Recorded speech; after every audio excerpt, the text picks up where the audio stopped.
The Indiana Pacers are on their way to the NBA Finals to take on the Oklahoma City Thunder. But in this video, I wanted to break down exactly how they closed out the series and ended it in Game 6. And one player who really helped out was Thomas Bryant. Now, right here, we had set a little bit of a screen with Andrew Nembhard. As we're getting out into that short roll, we see that the defense is doing what we like to call blitzing or sending a fire, whatever you want to call it, right? Now, what that means is essentially you're double teaming the top.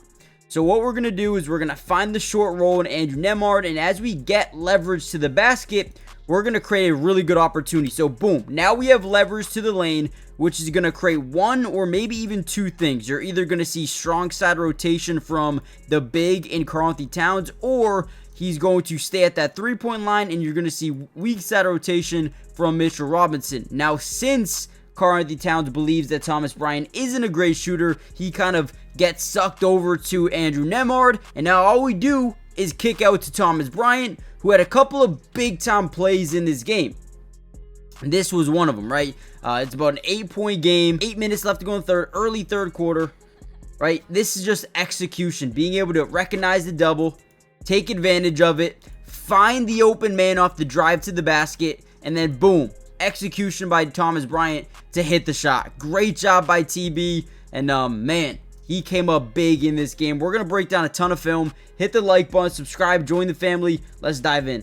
And then you had another really good play here by Thomas Bryant. Once again, the Pacers are so good when they're out in transition, right? They don't call them the Pacers for no reason. They like to just get out. You're going to see Thomas Bryant take a interesting approach to this, kind of driving to the inside, making sure his big kind of gets locked into the inside of the paint as well, and then he's going to hook this thing to the perimeter, right? Now, as we get out in transition, we notice the first thing is they only have 4 guys back, and the majority of them are playing this strong side of the floor, allowing that weak side to kind of be open, right? So as Thomas Bryant wings this thing out to the corner, you're going to see us hit the Aaron Nesmith coming out in transition, and the best thing that he does here is he drives inside. He attaches Mitchell Robinson to him, because right now he's got to cover point A and he's got to cover point B, because he's the only line of defense off that weak side, which is now the strong side.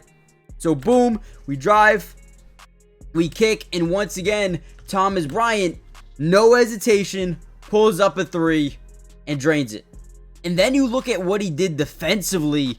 I mean, look at this. So the Knicks are going to run what we like to call a DHO. Now, they only run this with the big usually when they have a matchup that they like, right? So as we hand this ball off, we're going to set that screen. Now, as OG, you can do one of two things. You can stop for a 3, or if you like your matchup versus the switch on Thomas Bryant, you can just drive in on him and, hope and pray that you can just beat him, right? So, boom, you're going to see him curl around this thing very quickly because he wants to beat that man-to-man, get that switch onto TB, and because you got Karl-Anthony Towns out here, Siakam cannot help, right? So now you're left on an island, right? And Thomas Bryant does a great job moving his feet, and boom, getting a big time block shot right here. And then look at this, out in transition right away. The Knicks have too many guys going for the offensive rebound, nobody getting back defensively, and it creates a really nice opportunity, 2-on-1. They find Siakam, a great move, and one. Sound dumb again.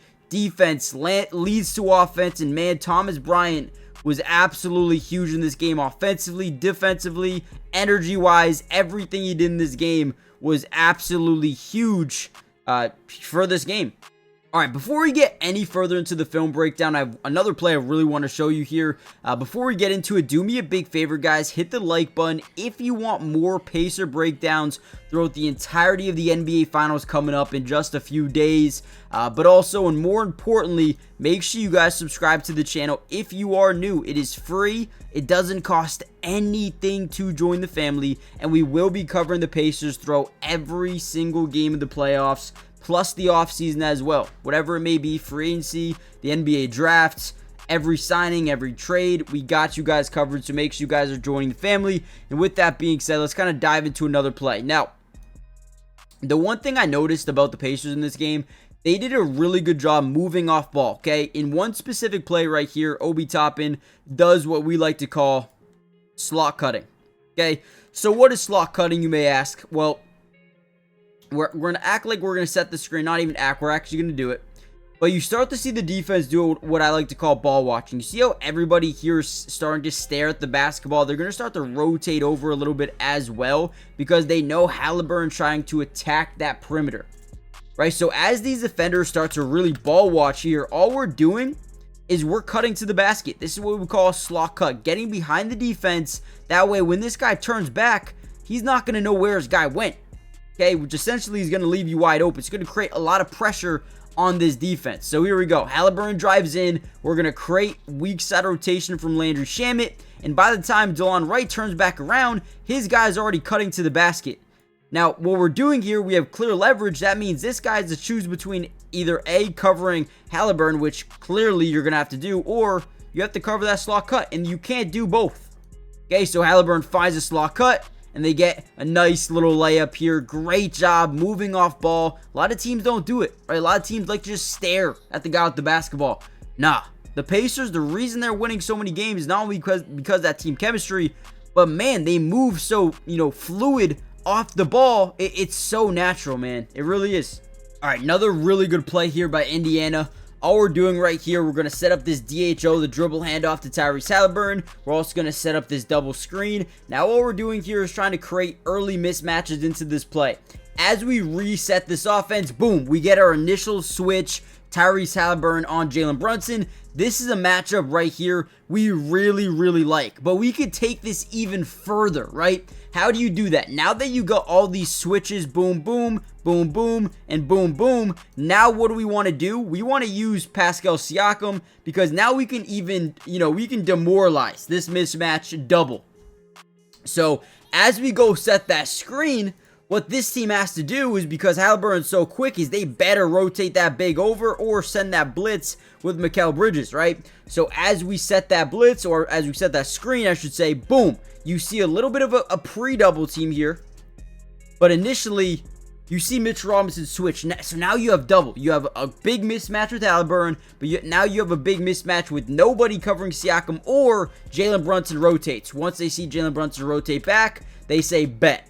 Now Siakam has an opportunity where he could just shoot right over his defender, right? He doesn't care. He barely even sees you. Drains it. Big time shot, but a big time play to go from initially having Mikal Bridges on you, a really good defender, to boom, creating a switch onto Jalen Brunson, reestablishing the mismatches, and then attacking it for the second time. Again, it's all execution. It's all game plan. And in this game, they did a beautiful job. Go. Now, another good play to end off this video. We set that high screen. We come down this thing so quick, and then we want to immediately roll to the basket, force that switch with DeLon Wright, see if we can get that mismatch, right? We're going to go behind him, make him drop back, and because they don't want to switch that, you see Talent try to prematurely get back over to Miles Turner because he thinks DeLon Wright's going to go back and pick up, but it's a miscommunication, and Halliburton's left wide open three, drains it.